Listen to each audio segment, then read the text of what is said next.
Pernah gak sih kamu mikir, gimana bisa satu kota yang dulu damai banget, tiba-tiba berubah jadi medan perang dalam semalam? Ambon, kota kecil di Maluku, dulu dikenal karena keindahan lautnya dan masyarakatnya yang hidup rukun. Orang Islam dan Kristen bisa saling bantu, bahkan saling jagain rumah kalau ada acara ibadah. Tapi di tahun 1999, semua itu runtuh dan yang tersisa cuma api, darah, dan rasa curiga.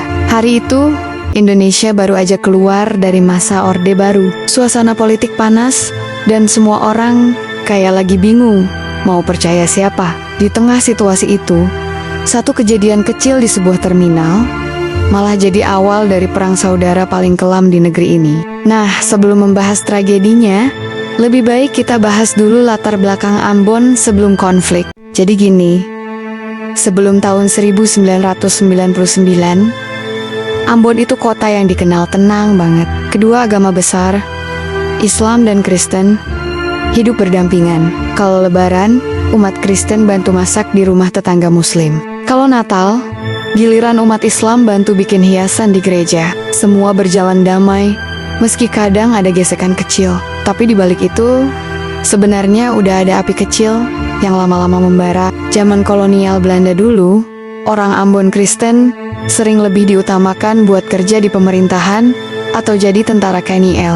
Sementara yang Muslim kebanyakan di bidang perdagangan dan nelayan. Perbedaan peran sosial ini kayak ninggalin bekas, bukan permusuhan, tapi semacam jarak yang diam-diam tumbuh. Masuk ke era reformasi tahun 1998, keadaan makin gak stabil. Pemerintah pusat lagi goyah, ekonomi hancur, pengangguran banyak, dan aparat di daerah kehilangan arah. Ketika ketegangan sosial udah tinggi, cukup satu percikan kecil buat nyulut ledakan besar.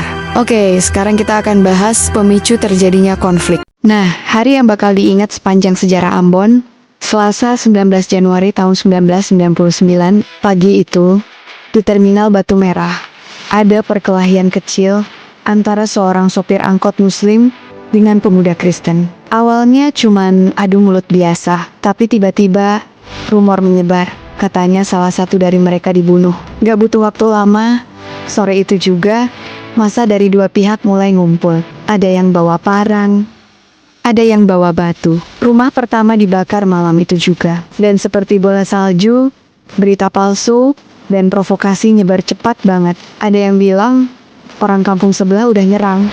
Padahal belum.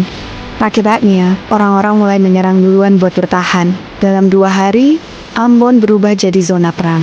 Api berkobar di mana-mana, suara tembakan, teriakan, dan tangis jadi pemandangan biasa. Konflik kecil itu nggak berhenti di situ, justru makin membesar.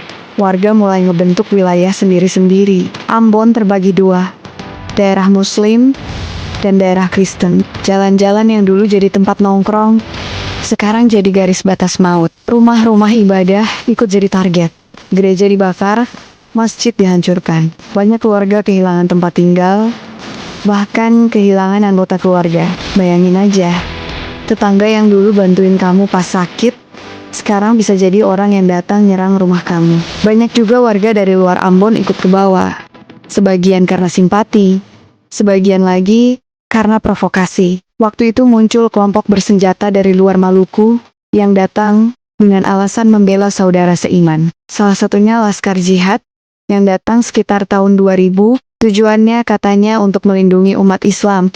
Tapi kehadiran mereka justru bikin situasi makin parah. Pemerintah pusat sempat bingung harus ngapain. TNI dan Polri bahkan dikabarkan ikut terpecah karena perbedaan agama di internal mereka. Sampai akhirnya, tahun 2000, konflik udah nggak bisa dikontrol lagi. Lebih dari 5.000 orang tewas. Dan ratusan ribu orang mengungsi keluar dari Ambon. 3 tahun lamanya Ambon terbakar oleh kebencian. Tapi, di balik semua itu, muncul juga pertanyaan besar yang sampai sekarang belum benar-benar dijawab. Apakah konflik ini murni karena agama? Atau ada yang sengaja main di belakang layar? Nah, sekarang kita akan bahas lebih dalam tentang siapa yang diduga memicu konflik ini dari balik bayangan. Gimana akhirnya damai bisa tercapai lewat perjanjian Malino II, dan apa yang tersisa dari luka Ambon sampai sekarang. Bayangin aja, Ratusan ribu orang hidup di kamp pengungsian. Kota Ambon waktu itu kayak kota mati. Tapi di balik semua kekacauan itu, muncul pertanyaan yang terus menghantui. Siapa sebenarnya yang memprovokasi konflik ini? Nah, sekarang kita akan masuk ke dalam teori-teori dugaan di balik konflik Ambon. Selama bertahun-tahun, banyak teori muncul. Sebagian orang bilang, konflik ini dimanfaatkan oleh pihak-pihak politik pasca jatuhnya Soeharto. Tahun 1999 itu masa transisi. Banyak pejabat lama kehilangan posisi dan muncul kelompok yang pengen tetap berkuasa dengan cara memecah belah rakyat. Ada juga dugaan bahwa konflik ini sengaja dibiarkan supaya aparat militer tetap punya alasan buat turun tangan dan mempertahankan pengaruhnya di daerah. Beberapa laporan investigasi menyebut ada pengiriman senjata misterius ke Ambon saat situasi lagi genting. Tapi siapa pengirimnya? Nggak pernah jelas sampai sekarang. Yang pasti, banyak warga yang bilang, kami ini cuma korban permainan orang-orang besar. Oke, sekarang kita akan lanjut bahas usaha damai pemerintah melalui Perjanjian Malino II. Tahun 2002, setelah tekanan besar dari berbagai pihak, akhirnya pemerintah Indonesia memfasilitasi pertemuan antara perwakilan Muslim dan Kristen di kota Malino, Sulawesi Selatan. Dari sinilah lahir Perjanjian Malino II. Isinya jelas, gencatan senjata, pembentukan satuan keamanan bersama, dan komitmen untuk membangun kembali Ambon. Setelah perjanjian itu, konflik mulai mereda. Banyak pengungsi balik ke rumah masing-masing. Meski rumahnya udah rata sama tanah, tapi kedamaian nggak langsung datang. Banyak warga masih takut, masih curiga, bahkan anak-anak kecil yang lahir di masa konflik tumbuh dengan rasa benci terhadap kelompok seberang. Butuh waktu bertahun-tahun buat pelan-pelan nyembuhin luka itu. Lambat laun, kehidupan mulai kembali. Pasar-pasar dibuka, sekolah dibangun, dan kegiatan lintas agama mulai digalakan lagi. Ada satu momen yang bikin banyak orang terharu, ketika umat Kristen membantu membangun masjid yang rusak, dan umat Islam bantu memperbaiki gereja buat mereka. Itu bukan sekadar bangunan, tapi simbol kalau mereka masih bisa hidup berdampingan. Sekarang, 20 tahun lebih setelah tragedi itu, Ambon udah jauh lebih damai. Tapi bekasnya nggak pernah hilang sepenuhnya. Banyak keluarga masih kehilangan orang-orang yang nggak pernah ditemukan. Banyak anak tumbuh tanpa tahu siapa yang mereka benci, cuma karena cerita masa lalu.